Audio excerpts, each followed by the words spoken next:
यह वायरस बहुत भयानक था। संक्रमित व्यक्ति बाहर निकलते ही बिना किसी चेतावनी के दम घुटने से मर जाता था। हीरो जेसन अपनी पत्नी से झगड़ा करके इन दिनों अपनी कंपनी में ही रह रहा था, जिसकी वजह से वह पहले हमले से बच गया। लेकिन जब वह अपनी पत्नी से माफी मांगने घर जाना चाहता था तो उसे पता चला कि वह भी संक्रमित हो गया था। वायरस के फैलने की गति सोच से भी तेज, सामाजिक व्यवस्था पल भर में ढह गई। सरकार कुछ कर पाती उससे पहले ही। जो लोग बच गए थे वे प्रबलित कंक्रीट में फंस गए थे। सुरक्षा तो थी पर भोजन और जल संसाधनों की कमी होने लगी। जेसन की कंपनी में कई बचे हुए लोग जमा हुए थे। 3 महीने की खुदाई के बाद उन्होंने आखिर मेट्रो सुरंग की दीवार तोड़ दी, जिसका मतलब था कि अब हर कोई इस शहर में कहीं भी जा सकता था। जेसन को तुरंत अपनी पत्नी की याद आई, पर सुरंग में न कोई संदर्भ वस्तु थी, न मार्ग चिन्ह। मोबाइल सिग्नल टावर भी बंद हो चुके थे। घर जाने के लिए सैटेलाइट नेविगेशन जरूरी था। जेसन को बहुत देर बाद नेविगेशन वाली कार मिली, लेकिन कोई पहले पहुंच गया था। उसने पता लगाया कि नेविगेशन कंपनी के मैनेजर हैंक के पास है। जेसन हिम्मत कर हैंक के ऑफिस गया और पत्नी से मिलने घर जाने के लिए नेविगेशन मांगा, जिसके लिए उसने खास तौर पर उसने हाल ही में इकट्ठा किया सामान इनाम में पेश किया। पर टॉर्च के अलावा हैंक को कुछ और नहीं चाहिए था। लगातार मनाने से भी बात न बनी तो जेसन ने अपनी अंतिम चाल चली। अगर तुम नहीं मानोगे तो मैं नेविगेशन की बात सबको बता दूंगा। हैंक की आंखों से आग निकलने लगी, लेकिन वह जेसन के साथ जाने को तैयार हो गया। सब कुछ तैयार होते ही दोनों ने एक अनजान भूमिगत यात्रा शुरू की। अब तक मेट्रो सुरंग एक मानव आश्रय बन गई थी, जहाँ सामग्री की भारी कमी थी। एक चूहा पकड़ना भी लोगों को बहुत देर तक खुश कर देता था। दोनों गंभीर भाव से एक मेट्रो स्टेशन पहुंचे। वहाँ ज्यादा लोग बसे हुए थे, जो एक अस्थायी बाजार जैसा लग रहा था।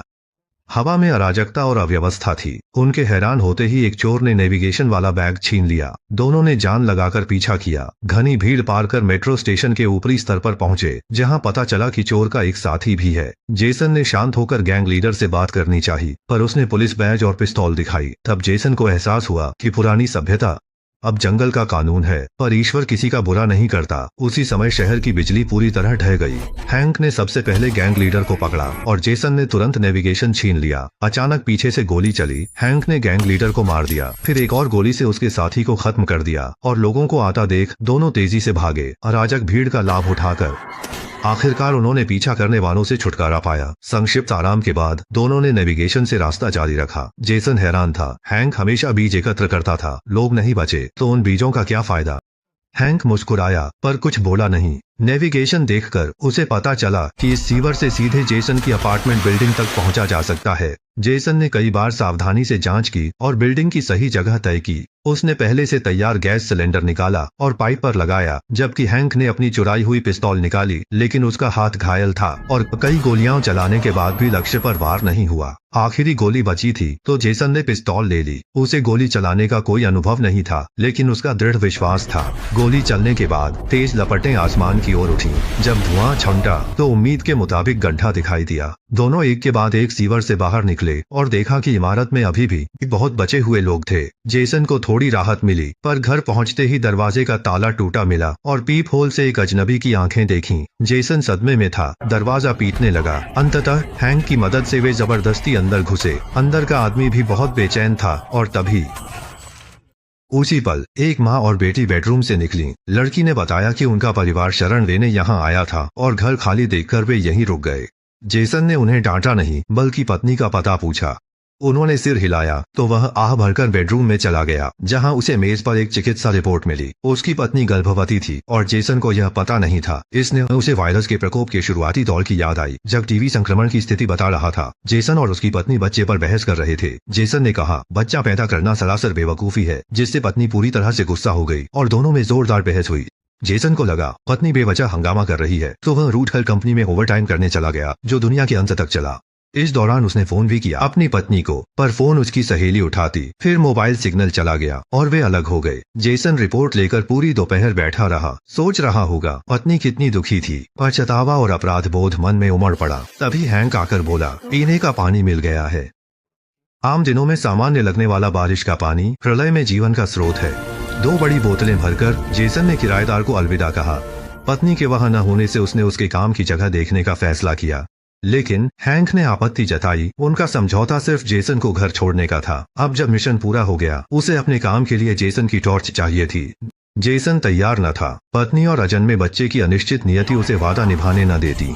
टॉर्च टूटने पर वे शांत हुए। हैंक ने बताया कि उसके पिता को 3 महीने पहले स्ट्रोक हुआ था और वह शहर के अस्पताल में थे। उसने उनकी देखभाल के लिए ही कंपनी छोड़ी थी। यह सुनकर जेसन चुप हो गया और उसने पहले हैंक के साथ जाने का फैसला किया। हैंक के साथ अस्पताल जाने, फिर अपनी पत्नी को खोजने का फैसला किया, पर उससे पहले उन्हें रोशनी का इंतजाम करना था। दोनों अंधेरे में चर्च पहुंचे, जहां उन्हें कुछ लाइटर मिले। जैसे ही उन्होंने अलाव जलाया, उनके पीछे से एक जंगली जानवर दहाड़ा। दोनों ने नुकीली लकड़ी की छड़ियां उठाई और देखने गए, तभी छाया से एक भूरा भालू निकला। दोनों डरकर भागे। घबराकर हैंक गिर गया। भालू का शिकार होने वाला था। दरवाजे पर पहुंचा जेसन रुककर कुछ पल सोचा, फिर हिम्मत कर दौड़ा। बूढ़े भालू को छड़ी से घायल किया। हैंक संकट से निकल मशाल उठा, मिलकर सामना करने सोचा, पर जेसन ने उसे फेंकने को कहा। विशाल भालू के झपटने से पहले उसने जमीन के सहारे छड़ी खड़ी की।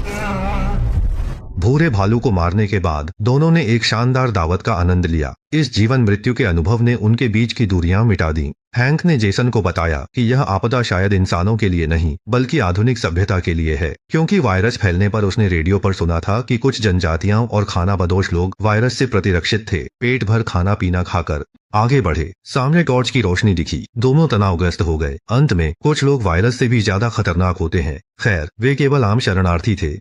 हैंक ने जानकारी लेनी चाहिए, पर पता चला उसके पिता के केंद्रीय अस्पताल में आग लग गई थी। उसे अपने कानों पर विश्वास नहीं हुआ। वह पागलों की तरह निकास की ओर भागा। एक ही सांस में इमारत की ऊपरी मंजिल पर चढ़ा, पर विशाल केंद्रीय अस्पताल से बस धुआं निकल रहा था। हैंक पूरी तरह से निराश हो गया। उसने स्टूल उठाकर खिड़की तोड़ दी। तेज हवा महसूस कर तेज हवा में हैंक ने प्रलय को अलविदा कहने का फैसला किया। जेसन अत्यधिक तनाव में था। बेकार की बातें करते हुए चुपचाप करीब आया। सामने वाले का ध्यान भटकते ही उसने उसे खींच लिया, पर जान बचाने के बावजूद वह हैंक के टूटे हुए दिल को नहीं जोड़ पाया। शांत होने पर उसने इकट्ठे किए गए बीज निकाले। हैंक ने कहा, यह आशा की निरंतरता है। उम्मीद की जेसन उन्हें सहेज कर रखेगा। अंततः नेविगेशन पर अकेला निकल पड़ा। भूमिगत पार्किंग से वह पत्नी के मॉल पहुंचा, पर बिखरे शवों के सिवा कोई नहीं मिला। घबराया हुआ वह पत्नी सहेली की किताबों की दुकान पर पहुंचा। अंदर भी अव्यवस्था थी। जमीन पर सड़ी लाश थी। जेसन ने हिम्मत नहीं हारी। जितना हो सके पत्नी के सुराग ढूंढते हुए उसे शीशे पर सहेली का मां के लिए संदेश मिला। हम जा नहीं सकते, सुपरमार्केट जा रहे हैं। आशा की नई किरण जगी और वह मॉल के निचले तल स्थित सुपरमार्केट की ओर दौड़ा, पर वह जगह पहले ही एक अभेद किला बन चुकी थी। चौकस पहरेदारों ने उसे घुसपैठिया समझा। जेसन ने तुरंत पत्नी की तस्वीर निकालकर बताया कि वह उसे ढूंढ रहा है। लीडर रुका। उसे एक गर्भवती महिला याद आई, तो उसने आदमियों को अंदर देखने भेजा। जेसन ने खुशी से धन्यवाद दिया। तभी एक अजीब आवाज आई। उसने मुड़कर लाइटर जलाया तो काला चेहरा देखा। जेसन डर के मारे जमीन पर गिर पड़ा। अंधेरे से अनगिनत गुंडे हथियार लहराते हुए सुपरमार्केट दौड़े। इस तरह संसाधनों के लिए खूनी संघर्ष छिड़ गया। शुरू हुआ। जेसन ने मदद करने के बजाय सुपरमार्केट में घुसने का फायदा उठाया। उसने अपनी पत्नी का नाम पुकारा और भीड़ में उसकी सहेली को ढूंढ लिया। पूछने पर उसे पता चला कि आपदा के समय उसकी पत्नी गर्भावस्था जांच के लिए गई थी और अस्पताल शॉपिंग मॉल के पास ही था। दोनों सुपरमार्केट से भागे, लेकिन एक जलता छत का बीम गिरा और उन्हें अलग कर दिया। जैसे ही आग पास आई, सहेली ने पीछे का दरवाजा खोला। आती धूप एक खूनी भयंकर जानवर सी लगी। उसे भयानक वायरस याद आया, जिसका नाम सुनकर ही रंग उड़ जाते थे, और मरने तक वह उस दरवाजे से बाहर नहीं निकली। सेन दुख सहकर पत्नी को खोजने मुड़ा, पर एक दंगाई ने उसे गिरा दिया। संकट में हैंक देवदूत की तरह प्रकट हुआ और दंगाई को धकेला। जेसन की आंखें कृतज्ञता से भर गईं, पर अगले ही पल डाकू ने हैंक के पेट में छुरा घोंपा। उसने उसे एक हथौड़े से गिराया और अंतिम प्रहार करने से रुक गया, क्योंकि हमलावर सिर्फ बच्चा था। हैंक ने हथियार फेंक दिया और जेसन के साथ सुपरमार्केट से भागा। दोनों नक्शे के अनुसार स्त्री रोग अस्पताल की ओर बढ़े। भूमिगत मार्ग बंद था, इसलिए जेसन को पास की इमारत से जमीन पर लौटना पड़ा। यह जगह उसकी पत्नी के अस्पताल से एक सड़क के उस पार थी। अपनी पत्नी को खोजने के लिए उसने कांच की खिड़की से एक एक मंजिल करके खोजा, और आखिर में उसने सच में अपनी पत्नी को ढूंढ लिया। जिस पल उनकी नजरें मिली, उस प्रेमी युगल की आंखों में खुशी के आंसू आ गए। लेकिन उस छोटे से उत्साह के बाद क्रूर वास्तविकता उनके सामने थी। वे कैसे पार करेंगे उस सड़क को? जेसन हैंक से उपाय पूछना चाहता था, और हैंक अत्यधिक खून बहने से मरने वाला था। मृत्यु के कगार पर हैंक ने जेसन को मुख्य दरवाजे से बाहर निकलने को कहा, क्योंकि कोई उसका इंतजार कर रहा था। उसने जेसन से आशा न छोड़ने का आग्रह किया, क्योंकि कोई नहीं जानता भविष्य में क्या होगा। यह कहने के बाद हैंक ने आंखें बंद कर ली। जेसन ने भावनाएं शांत की, दरवाजे तक गया और हाथ में रखे प्रतीक को देखा। आशा से उसने दरवाजा खोला। सड़क पर कदम रखते ही उसे दम घुटा। उसका मन भटकने लगा। हर कदम हजारों बाधाओं को पार करने जैसा था, पर उसकी नजरें उस आकृति से नहीं हटी। बेहोशी में जेसन ने अपनी पत्नी का मुस्कुराता चेहरा देखा।